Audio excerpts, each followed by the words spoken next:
Good evening. The Office of the Ombudsman orders the dismissal from service of Bamban Tarlac Mayor Alice Guo following investigations into her alleged connections with an illegal Philippine offshore gaming operator hub in her town. In a 25-page ombudsman order released on Tuesday, Guo was found guilty of grave misconduct which merited dismissal from service with forfeiture of all her retirement benefits and perpetual disqualification to re-enter government service. On the other hand, Bamban Municipal Business Permits and Licensing Office Officer Edwin Campo and Bamban Municipal Legal Officer Aden Sigua, along with 10 others, were found guilty of conduct prejudicial to the best interest of service, resulting in suspension of 3 months.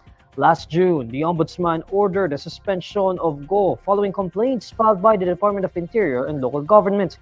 In an order dated May 31, Ombudsman Samuel Martires said there are sufficient grounds to preventively suspend Guo and 2 other town officials, considering that there is a strong evidence showing their guilt. This comes after DILG's 7-man task force reported troubling findings of serious illegal acts which may have severe legal implications related to Guo and her alleged connection to illegal Pogo activities in Bamban. Aside from this, the Philippine National Police Criminal Investigation and Detection Group and the Presidential Anti-Organized Crime Commission also filed a qualified human trafficking case against Guo for her alleged connection to the labor trafficking of around 500 foreign Pogo workers. A Senate panel has also been probing into Guo's supposed ties with Pogo. Last July 10, the Senate Committee on Women cited Guo and others for contempt and ordered their arrest for skipping the chamber's hearing on the local officials' alleged ties to Pogo. The Commission on Elections issues a subpoena against suspended Bamban and Tarlac Mayor Alice Guo for alleged material misrepresentation in her certificate of candidacy in the 2022 elections. Last week, Comelec Chairman George Erwin Garcia announced that the Comelec en banc unanimously approved the recommendation of the Law Department to file charges against Guo for misrepresentation. On Tuesday, Assistant Regional Election Director for Comelec Region 3, Attorney Elmo Duque, confirms that Guo was not in her residence when they attempted to serve the subpoena. Duque says while Guo's caretaker was at her residence to receive the subpoena, they went to the office of the mayor to inform her through a competent office of the existence of a preliminary investigation conducted against her. Duque adds the person in charge who received the subpoena in the mayor's office was Alice Manaloto, who is the secretary of the acting mayor. According to Duque, Guo has to file her answer within 10 days starting Wednesday. Duque says Guo is notified of the process against her and therefore it is a waiver on Guo's part if she would not respond to the subpoena that is issued to her. In June, the National Bureau of Investigation confirmed that the fingerprints of Alice Guo and Chinese citizen Guo Huapeng matched. Only natural-born Filipinos or foreign nationals who became naturalized Filipino citizens are allowed by Comelec to file candidacy in the local elections. Guo is also under investigation over her alleged ties with illegal Philippine offshore gaming operators.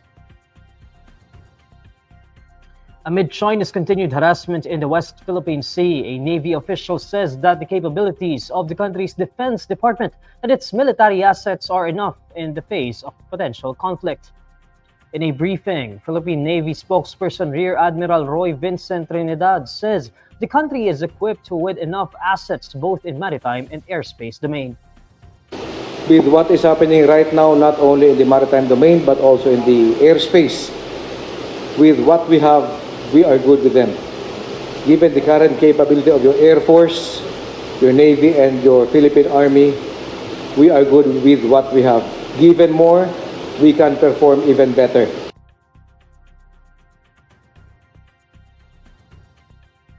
Trinidad's statement follows China Air Force's alleged dangerous and provocative actions against one of the Philippine military planes patrolling over Scarborough Shoal on August 8. Trinidad adds that they will fight to perform their mandate despite challenges against the country's territory. In addressing situations like this, it is not matching aircraft for aircraft or ship for ship. What is most important here is the will to fight, the will to perform our mandate in spite of all these challenges. On August 10, the Armed Forces of the Philippines claimed that two Chinese aircraft dropped flares in the path of its NC-212I, a light transport plane.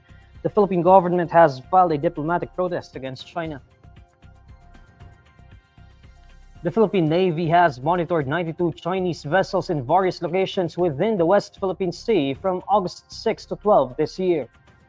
In a briefing, Armed Forces of the Philippines spokesperson Colonel Francel Margaret Padilla reports that of the 92 vessels, there were 10 Chinese Coast Guard vessels, 9 People's Liberation Army Navy ships, 68 Chinese maritime militia vessels, and 2 research survey vessels.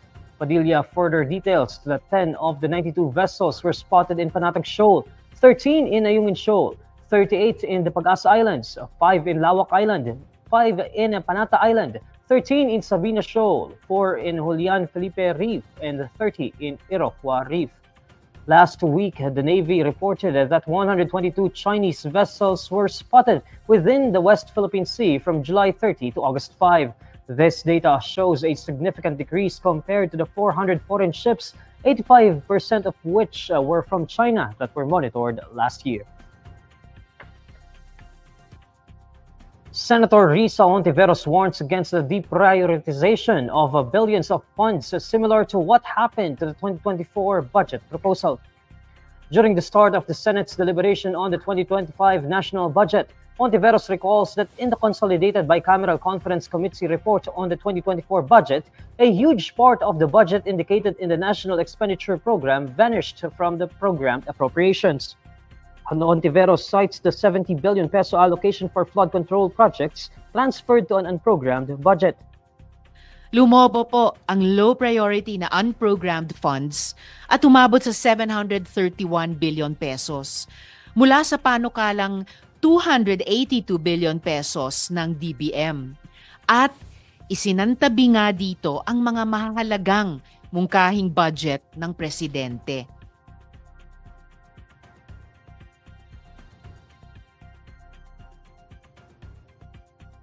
Hontiveros says that at present, the Department of Finance seems like raiding the budget of government corporations, particularly the Philippine Health Insurance Corporation and the Philippine Deposit Insurance Corporation, to gain more funds for priority programs placed under unprogrammed funds. I hope we do not make this mistake again of deprioritizing hundreds of billions of pesos in funds proposed by the President and already approved by both the House and the Senate.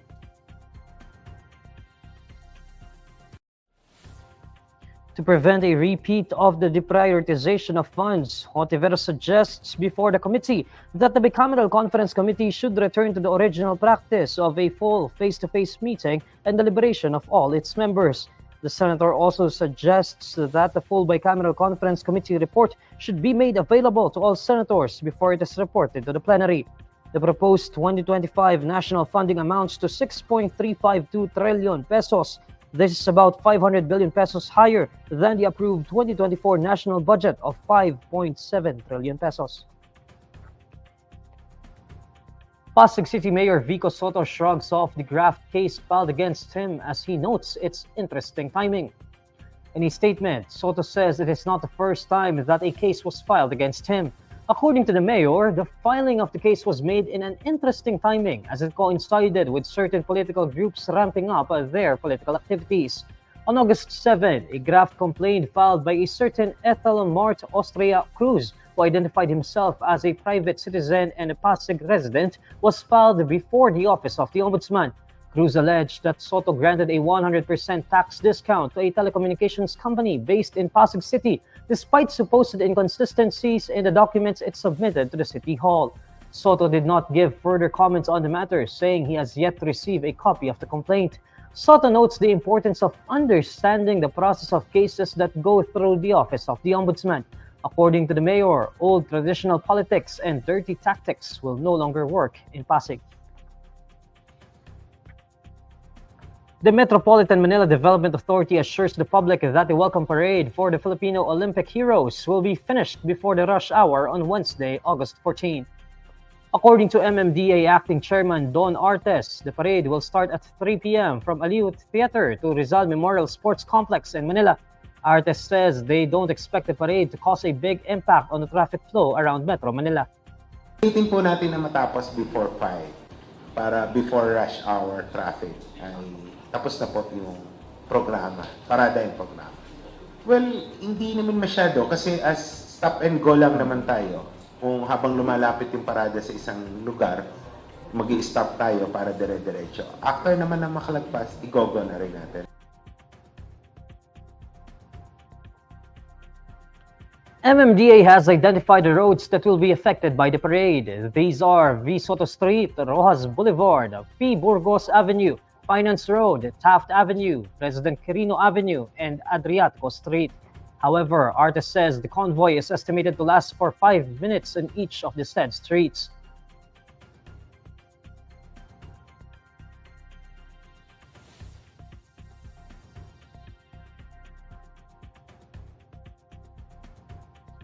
These are the stories you need to know today. I'm Neil Mercado. Follow INQUIRER.net on Facebook, X, YouTube, TikTok, Instagram, and Reddit. For more stories, visit INQUIRER.net. Good evening.